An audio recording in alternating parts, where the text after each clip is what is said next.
नमस्कार, स्वदेश न्यूज देख रहे हैं आप। मैं हूं आपके साथ अभिजीत तिवारी। आज चर्चा करेंगे युवा वर्ष को लेकर। मध्य प्रदेश की युवा शक्ति को नई उड़ान देने की तैयारी शुरू हो गई है। मुख्यमंत्री डॉक्टर मोहन यादव ने वर्ष 2027 को युवा वर्ष के रूप में मनाने की घोषणा की है। शिक्षा, कौशल, रोजगार और अनुसंधान के क्षेत्रों में बड़े बदलावों के जरिए प्रदेश के युवाओं को सशक्त बनाने का रोड मैप तैयार किया जा रहा है। मुख्यमंत्री डॉक्टर मोहन यादव ने युवाओं को प्रदेश के विकास का सबसे बड़ा भागीदार बताते हुए कहा कि आने वाला वर्ष युवाओं के कौशल, रोजगार, नवाचार, खेल और नेतृत्व क्षमता को समर्पित रहेगा। राज्य सरकार प्रदेश के युवाओं के विकास और सशक्तिकरण के लिए लगातार काम कर रही है। चाहे वो शिक्षा का क्षेत्र हो, खेलकूद हो, कौशल विकास हो, टेक्नोलॉजी या रोजगार के अवसरों को बढ़ावा देना जैसी चीजों को सरकार के प्रयास हर स्तर पर लगातार किए जा रहे हैं। मुख्यमंत्री डॉक्टर मोहन यादव ने स्पष्ट किया है कि सरकार का पूरा ध्यान रोजगार परक और वोकेशनल पाठ्यक्रमों पर है। कॉलेजों में खाद्य प्रसंस्करण, आर्किटेक्चर और कृषि विज्ञान जैसे विषयों को प्राथमिकता दी जाएगी। उन्होंने घोषणा की है कि आने वाला वर्ष युवा वर्ष के रूप में मनाया जाएगा, जिसके लिए शिक्षा सहित अन्य संबंधित विभाग छात्रों के हित में नई योजनाएं तैयार कर रहे हैं। इसके अलावा कक्षा 12वीं पास करने वाले छात्रों के भविष्य को सही दिशा देने के लिए विशेष काउंसलिंग की व्यवस्था भी की जाएगी। इससे पहले वर्ष 2026 को किसान वर्ष के रूप में मनाने की घोषणा की गई थी, जबकि 2027 को युवा वर्ष के रूप में मनाने की बात मुख्यमंत्री ने सार्वजनिक मंचों पर कही है। सरकार का मानना है कि प्रदेश की युवा शक्ति ही विकसित मध्य प्रदेश की सबसे बड़ी ताकत है और युवा वर्ष 2027 इसी सोच को आगे बढ़ाने का अभियान होगा। तो मुख्यमंत्री डॉक्टर मोहन यादव ने साल 2027 को युवा वर्ष मनाने की घोषणा की है और इसको लेकर युवाओं की कुछ प्रतिक्रियाएं आई हैं। पहले आपको सुनवा देते हैं, उसके बाद चर्चा पर आगे बढ़ेंगे। युवाओं की दृष्टि से देखा जाए तो सरकार जो काम कर रही है उससे अधिकतर युवा, और मैं मानूं कि मध्य प्रदेश का सभी युवा खुश है। मैं भी एक युवा हूं और युवाओं की तरह सोचता हूं और प्रदेश के जो मुख्यमंत्री जी है भारतीय जनता पार्टी के, वो युवाओं के लिए जो वर्ष बना रहे हैं वो हमारे लिए, सभी युवाओं के लिए गौरव का विषय है। मोहन यादव जी की जो भी सरकार है, बीजेपी सरकार, युवाओं का प्रोत्साहन के लिए काफ़ी ज़्यादा अच्छे कार्य कर रही है ताकि खेल कूद में काफ़ी आगे बढ़ सके और स्टेट कंपटीशन हो चाहे नेशनल कंपटीशन हो, उनके लिए काफ़ी अच्छे अच्छे क्लब्स और एकेडमीज़ आ रही है। उसके लिए उन्होंने फ़ंड भी लॉन्च किया था, मैंने बीच में देखा था। काफ़ी अच्छा प्रयास कर रहे हैं ताकि युवाओं में आक्रोश बढ़े और युवाओं को भी अच्छा लगता है ऐसी चीज़ें अगर सरकार उनके हित में करे तो। ये बहुत अच्छी बात है क्योंकि लड़कियां कभी कभी लड़कियों को अपॉर्चुनिटीज़ नहीं मिल पाती है, तो अच्छा है कि लड़कियां आगे बढ़ेगी और लड़कों के लेवल पर आ पाएगी। और खेलकूद के मामलों में तो आई गेस आना ही चाहिए, तो अपॉर्चुनिटीज़ तो होनी चाहिए, तो बहुत बेटर है। बहुत अच्छा है वो 2027 को जो 2027 में जो युवा वर्ष मनाया जा रहा है, वो प्रयास भी मोहन यादव सरकार का, बीजेपी सरकार का काफी सराहनीय कदम है और काफी अच्छा है वो। इससे युवाओं को युवाओं में काफी उत्साह बढ़ेगा इसको लेके। युवाओं को रोजगार संबंधित फायदे मिल सकते हैं, भविष्य में छात्रवृत्ति योजना से संबंधित उन्हें लाभ मिल सकते हैं। जो अभी बच्चे बोर्ड एग्जाम पास करके और जो अभी नवीन कॉलेजों में एडमिशन लिया हैगा, प्रवेश किया हैगा, उनको भविष्य में, फ्यूचर में बहुत अधिक लाभ मिल सकते होंगे। इसलिए मैं एक बार फिर पुनः प्रदेश सरकार को बहुत बहुत दिल से धन्यवाद देता हूँ। युवाओं के लिए तो खेल, तो शिक्षा, रोजगार, ये सब बहुत महत्वपूर्ण है। भाजपा सरकार तो करेगी, ये तो डेफिनेटली है, क्योंकि भाजपा सरकार ने युवाओं के लिए तो हर चीज़ करी है। जो यह संकल्प लिया कि 2027 युवाओं के लिए ही यह चिन्हित किया गया कि युवाओं के उत्कृष्ट और उत्थान के लिए उन्होंने यह वर्ष 2027 युवा वर्ष मनाया जाएगा, जिसमें युवाओं के रोजगार से संबंधित, शिक्षा से संबंधित एवं खेल से संबंधित प्राथमिकता दी जाएगी। जिसमें युवाओं के लिए ये बड़े ही उपलब्धि की बात है कि हमारे मध्य प्रदेश में रहने वाले सभी युवाओं के लिए यह बहुत ही अमूल्य समय रहेगा।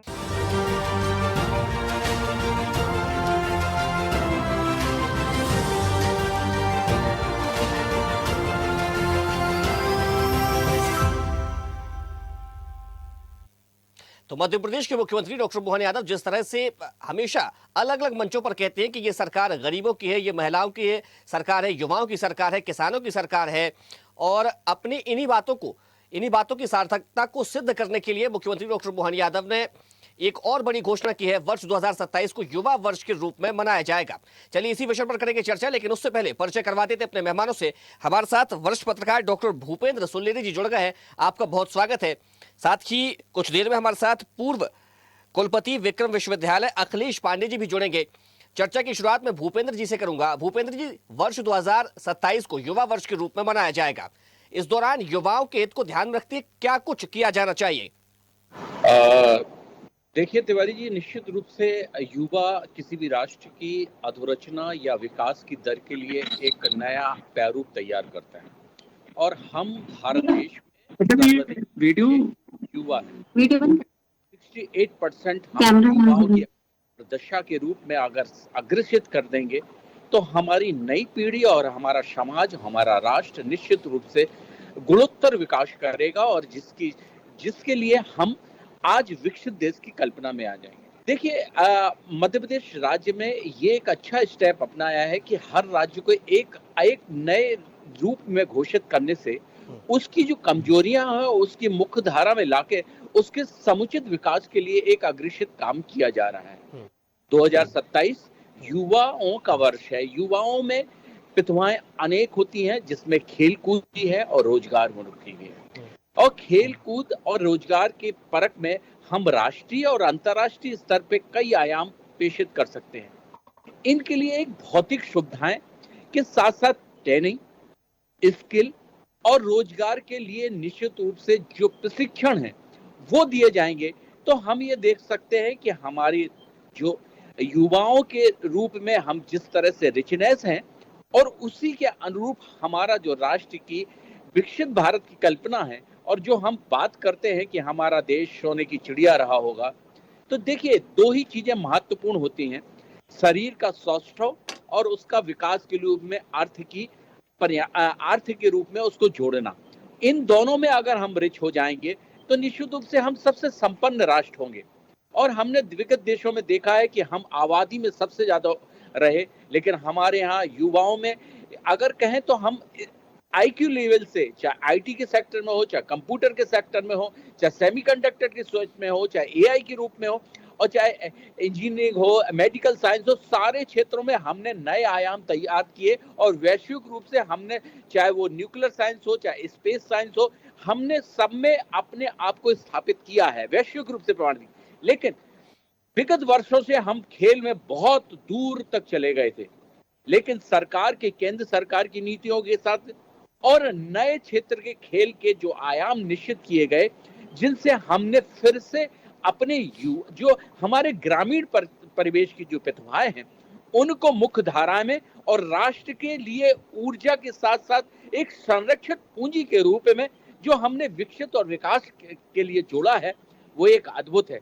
क्योंकि अगर यह युवा राष्ट्र की मुख्य धारा के रूप में कार्य करेंगे तो वो एक सकारात्मक कार्य कहलाता है।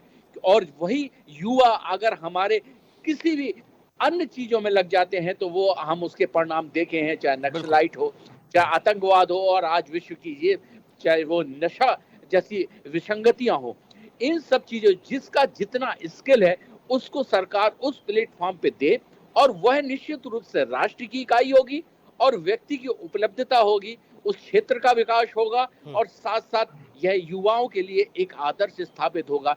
और युवा जब आदर्श स्थापित करेंगे तो वह नई पीढ़ी अनुकृत करेगी, और अनुकृत करके वह एक नया स्तंभ और नया आयाम स्थापित करेगा।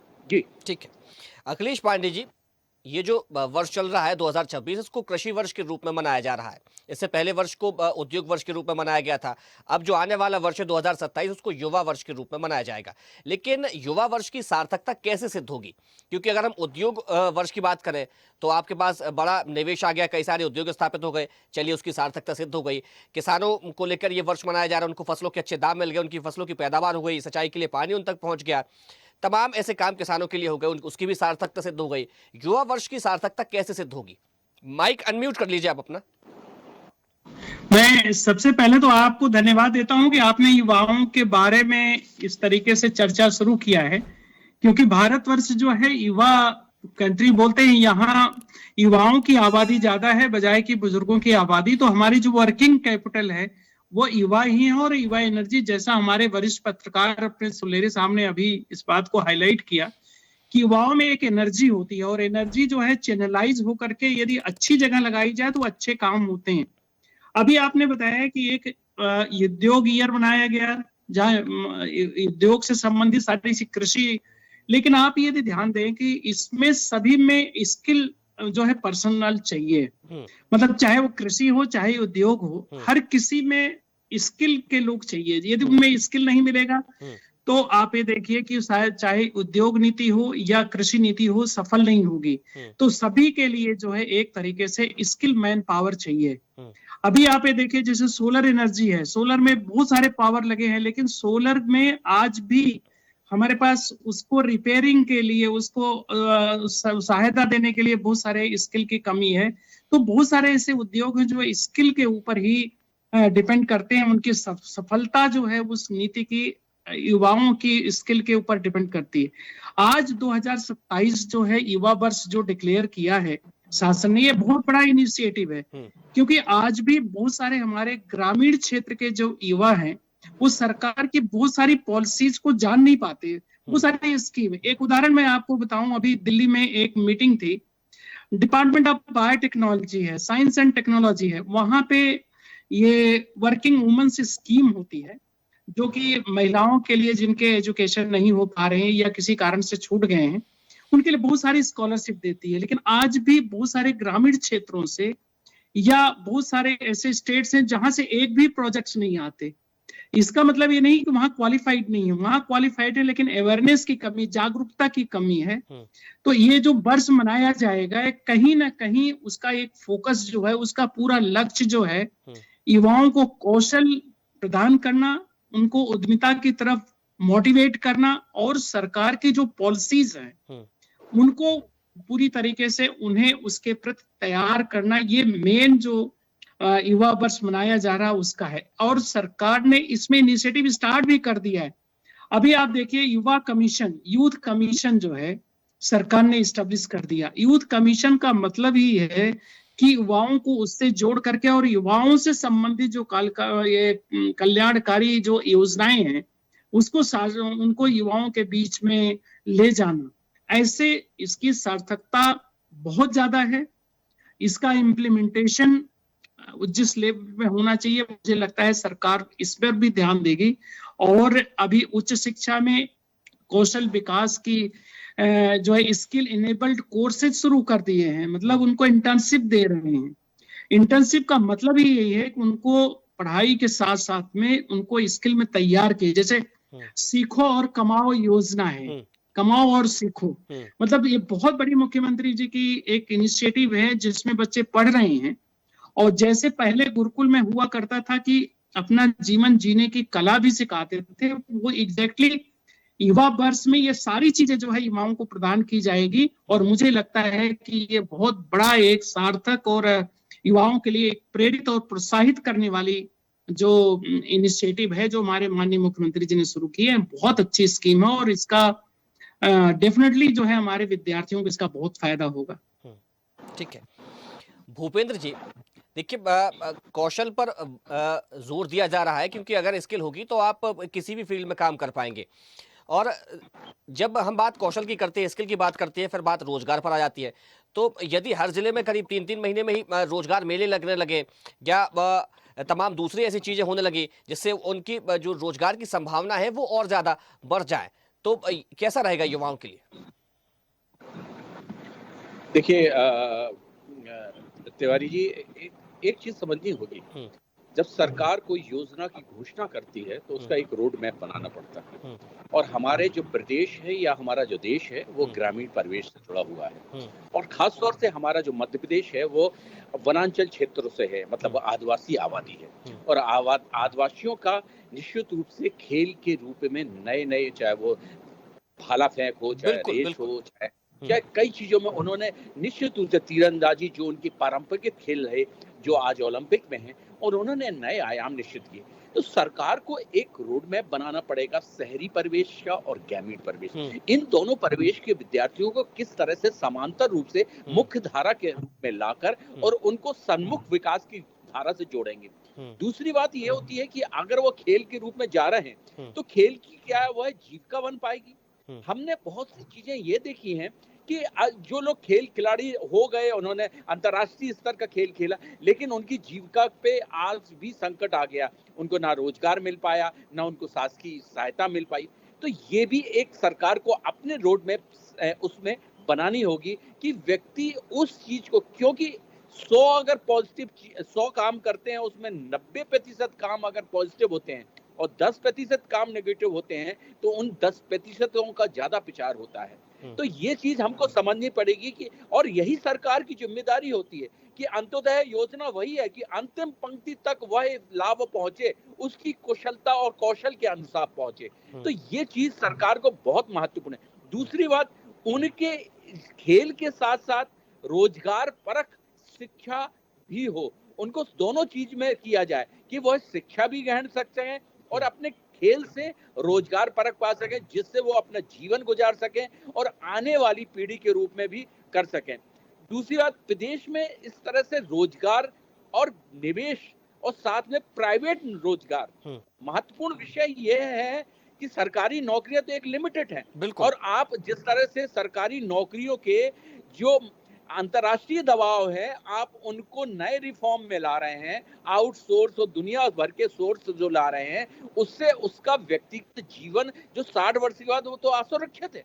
तो ये चीज, अगर किसी पीढ़ी का जन्म बाद में हुआ और पहले हो गया उसका, तो उसका दोष उसका नहीं है, ये आपकी पॉलिसी का है, सरकार की नीतियों का है। तो इस पे भी सरकार को ये करना होगा कि सरकार ऐसी योजना बनाए कि वह उसके 60 वर्ष के बाद जब वह शिथिल हो जाए, तो वह, चाहे वो किसी भी स्किल का हो, वह युवा अपने जीवन पार्जन कर सके। यह गारंटी तो सरकार को देनी पड़ेगी, क्योंकि सरकार इस चीज के लिए कटिबद्ध है। तो ये कई चीजें हैं।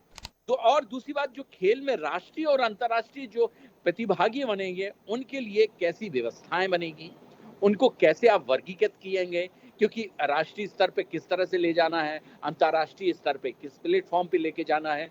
तो सारी चीज, क्योंकि हम ये देखते हैं कि हमारे देश में सबसे बड़ी कमी ये रही कि लोग वाग एक जनरल रिफॉर्म में भरते हैं। पहले देखा आपने तो लोग हायर एजुकेशन की ओर, फिर इंजीनियरिंग आया, फिर लॉ आया, तो लोग एक स्ट्रीम की ओर बढ़ते हैं। हमको मेन शिक्षा पद्धति में जो नैप 2020 है, और या फिर जो कि जिसका स्किल हो उसी में उसको डाइवर्ट करके स्टेब्लिश किया जाए, क्योंकि वो लंबी दूरी का रेस का लंबी शिक्षा न गेट करे, अपनी शिक्षा अपने स्किल के अनुसार वही, यानी कि जिसकी जैसी प्रतिभा उसको उसके अनुसार मंच उपलब्ध कराया जाए। जरूर जरूर, क्योंकि उसमें अगर आपने उसको उस तरह से अगर मार्गदर्शन नहीं दिया और उसकी तरह से, तो वो उसके जो 7-8 साल हो जाते हैं, और फिर उसके बाद जो उसकी युवापन जो एनर्जी होती है वो खत्म हो जाती है, डिप्रेशन आ जाता है। और आज आप जानते हैं युवाओं में नशा हो, चाहे एंजाइटी हो, इस तरह से बहुत से बीमारियां आ रही हैं, क्योंकि असुरक्षा की भावना आ रही।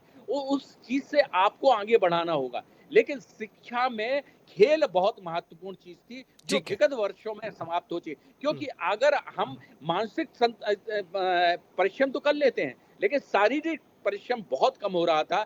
इस दिशा में सरकार को एक अच्छा रोड मैप बनाना चाहिए, और यह फॉर्मेट कराना चाहिए कि विद्यालय हो, शिक्षा हो, अच्छे प्रांगण बनाने चाहिए, क्योंकि प्रांगण भी नहीं है कई जगह ऐसी, और इस तरह से उनमें फिर वर्गीकृत करके उन विद्यार्थियों को आगे ले जाया जाए, और जिस तरह कौशल उसको उस तरह से प्लेटफॉर्म दिया जाए। मार्गदर्शन की बहुत आवश्यकता है, और इसी विकास कार्यक्रम से रोजगार और वास्तविक जरूरतों को कैसे हम जोड़ पाएंगे, ये भी हमको सुनिश्चित करना पड़ेगा। ये सारी चीजें चैलेंजेस है आने वाले टाइम पे। और क्योंकि आज हमने इस चीज को बहुत ही उत्साहित रूप से, क्योंकि एक अच्छा कदम है, इसमें कहीं नो डाउट, लेकिन इसका एक रोड मैप होना चाहिए, क्योंकि अगर आपने ग्रामीण परिवेश और शहरी परिवेश को एक साथ समाहित कर दिया, तो निश्चित रूप से हमारी योजना धरी की धरी रह जाएगी, क्योंकि वहाँ का खान पीन, वहाँ का रहन सहन, वहाँ की परिश्रम, उनकी IQ सब कुछ अलग है, उनकी वायु जलवायु। तो इस तरह से हमको इन दोनों में स्थिर पे उनके मार्गदर्शन केंद्र बनाने पड़ेंगे, उनके एरिया बनाने के हिसाब से डिवीजन करना पड़ेगा, और इस तरह से अगर हम करेंगे तो हम निश्चित रूप से आगे जाके फिर उसकी समीक्षा करके फिर उसमें अमेंडमेंट लाके फिर समीक्षा करें, क्योंकि पैसा जो लगता है वो राज्य सरकार जरूर लगाती है, लेकिन वो जनता का पैसा है, और जनता का पैसा अगर सही जगह और सही दिशा पे लगाया जाएगा तो उसके परिणाम भी गुणोत्तर आएंगे। और गुणोत्तर विकास के साथ साथ हम आज जिस कल्पना के साथ हम पुराने अपने इतिहास को फिर से वह दोहरा सकते हैं, और जिस तरह से ओलंपिक हो, चाहे कॉमनवेल्थ हो, चाहे एशिया गेम हो, इन सब में हम फिर से अव्वल आ जा सकेंगे।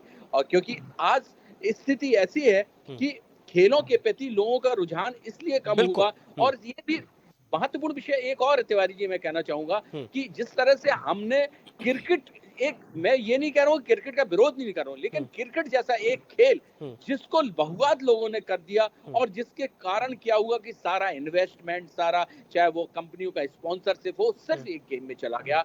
और हमारे जो हॉकी पारंपरिक गेम थे वो बाद में पिछड़ गए, फिर उनको लाने के लिए चाहे कबड्डी हो, उनके फिर प्रयास किया गया। तो ऐसी भी स्कीम सरकार को बनानी चाहिए कि एक गेम को ग्लैमराइज ना किया जाए, जिसके कारण आपको बहुत बड़ी समस्या पैदा होती है। जी ठीक है अखिलेश जी, ऐसी प्रतिभाओं को चिन्हित करना, फिर उन्हें एक सही मंच देना कितनी बड़ी चुनौती है?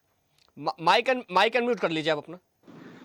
ये बहुत बड़ी एक चुनौती है, और यही जैसा अभी सुलेर साहब बोल रहे हैं, बहुत सारे ऐसे हमारी प्रतिभा है जो आगे नहीं आ पाती, लेकिन हमारे पास स्कूल और कॉलेज और यूनिवर्सिटीज का एक बहुत बड़ा इंफ्रास्ट्रक्चर है।